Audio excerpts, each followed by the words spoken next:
Hello बच्चों। हमारा पाठ 12 हो चुका है पूरा, है ना। आज हम उसका अभ्यास कार्य करेंगे। चलिए तो हम स्टार्ट करते हैं। सबसे पहले हम शब्दार्थ देखेंगे, वर्ड मीनिंग। ओके। तो शब्दार्थ जो है, शब्दार्थ का क्या मतलब होता है, शब्दों के अर्थ। ये जो दिए हुए हैं, जैसे दिया हुआ है तालाब, तो तालाब का और हम क्या कहते हैं, क्या अर्थ होता है तालाब का, सरोवर, है ना। किनारा, किनारा मीन तट।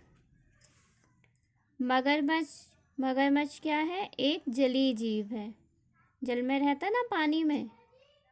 ओके। फिर कछुआ, कछुआ भी एक अन्य जलीय जीव है।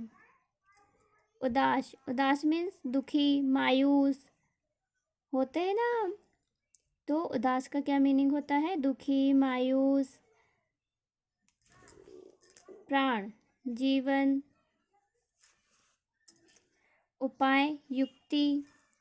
उपकार, भलाई, अच्छा काम, है ना, दूसरों पर उपकार करना, दूसरों की भलाई करना, उनकी सहायता करना। कोशिश, प्रयत्न, प्रयास। ओके।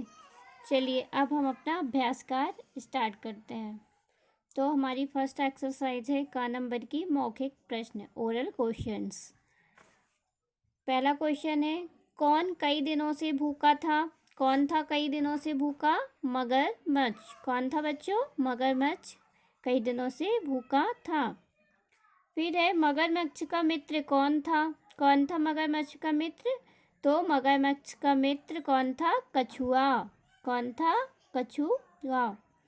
फिर एक, कौन सांस रोककर मृत सा पड़ गया था। कौन पड़ा था सांस रोककर, मगरमच्छ। क्यों पड़ा था, क्योंकि कछुए ने प्लानिंग की थी मगरमच्छ के साथ मिलकर कि तुम ऐसा करो तो गीदड़ आएगा और फिर तुम गीदड़ को खाकर अपनी भूख दूर कर लेना, मिटा लेना, है ना।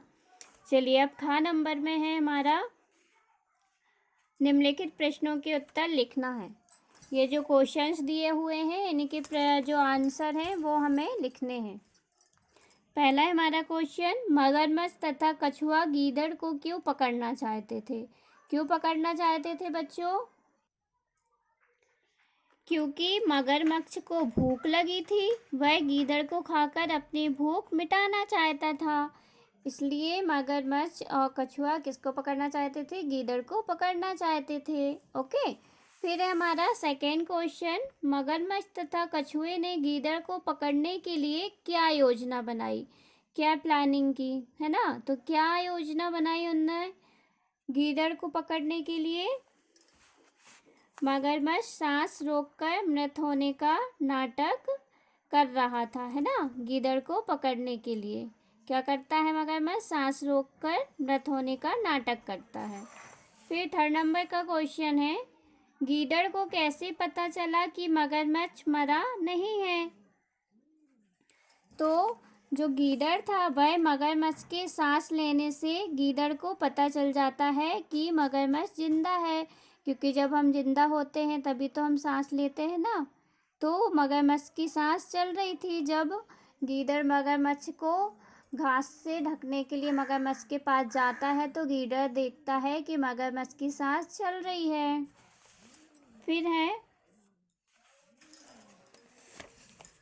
मगरमच्छ किसके कहने पर अपनी दुम हिलाने लगा और क्यों। गीदड़ के कहने पर, क्योंकि गीदड़ ने कहा मर जाने पर मगरमच्छ की दुम हिलती रहती है। तो गीदड़ ने क्या किया था, ये गीदड़ ने मगरमच्छ को बेवकूफ़ बनाया था, है ना, और वह ऐसा करके भाग गया तो मगरमच्छ उसे नहीं पकड़ पाया। ओके बच्चों, तो ये जो क्वेश्चन के आंसर है आपको ऐसे ही अपनी कॉपी में फिल करने हैं। ओके। फिर है हमारा गा नंबर का सही उत्तर पर हमें सही का चिन्ह लगाना है। तो पहला क्वेश्चन है हमारा, तालाब की सारी मछलियाँ कौन चट कर गया था। कौन चट कर गया था, मगरमच्छ। तो हमें मगरमच्छ पर टिक करना है। फिर है बच्चों, गीदड़ किसकी पकड़ में नहीं आ रहा था। किसकी पकड़ में नहीं आ रहा था, मगरमच्छ की। पढ़ा है ना हमने पाठ में। गीदड़ किसकी हिलती दुम देखकर सावधान होकर भाग गया? किसकी दुम देखकर भाग जाता है गीदड़? मगरमच्छ की। ओके। फिर है घ नंबर का, रिक्त स्थान भरिए। जो रिक्त स्थान दिए हुए हैं, ऑप्शन दिए हुए हैं, ये ऑप्शन जिसका जो करेक्ट है वो हमें इन रिक्त स्थानों में भरना है। तो सबसे पहला है मगरमच्छ का खालिस्तान के कारण बुरा हाल था। किस कारण था? भूख के कारण।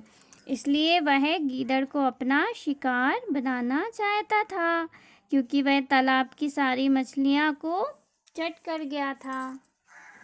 मगरमच्छ के पास उसका मित्र खालिस्तान आया। कौन था मगरमच्छ का मित्र? कछुआ। कौन था? कछुआ। तो ये कछुआ लिख देंगे हम यहाँ पर, कछुआ। फिर मगरमच्छ खालिस्तान को खाना चाहता था। किसको खाना चाहता था? गीदड़ को, है ना? गीदड़ को। फिर गीदड़ मगरमच्छ की हिलती खालिस्तान को देखकर भाग गया, हिलती दुम को देखकर। ओके बच्चों, तो आपको ये सारे अभ्यास कार्य अपनी कॉपी में करने हैं, और ये जो भाषा कौशल है ये आपका होमवर्क है ना? क्या दिया हुआ है? गलत शब्द पर गोला लगाना। ये सारे शब्द आपको पढ़ना है, किनारा, मुख, गिदड़, तालाब। तो इसमें जो भी रॉन्ग है उसमें आपको सर्कल करना है। फिर है कछुआ, उदास, मछलियाँ, उपकार। इसमें जो भी रॉन्ग है उस पर आपको गोला करना है। सांस, अचानक, पत्ता, मूरख। इनमें जो भी गलत शब्द है उनमें आपको सर्कल करना है। ये आपका होमवर्क है। ओके ओके, बाय बच्चों।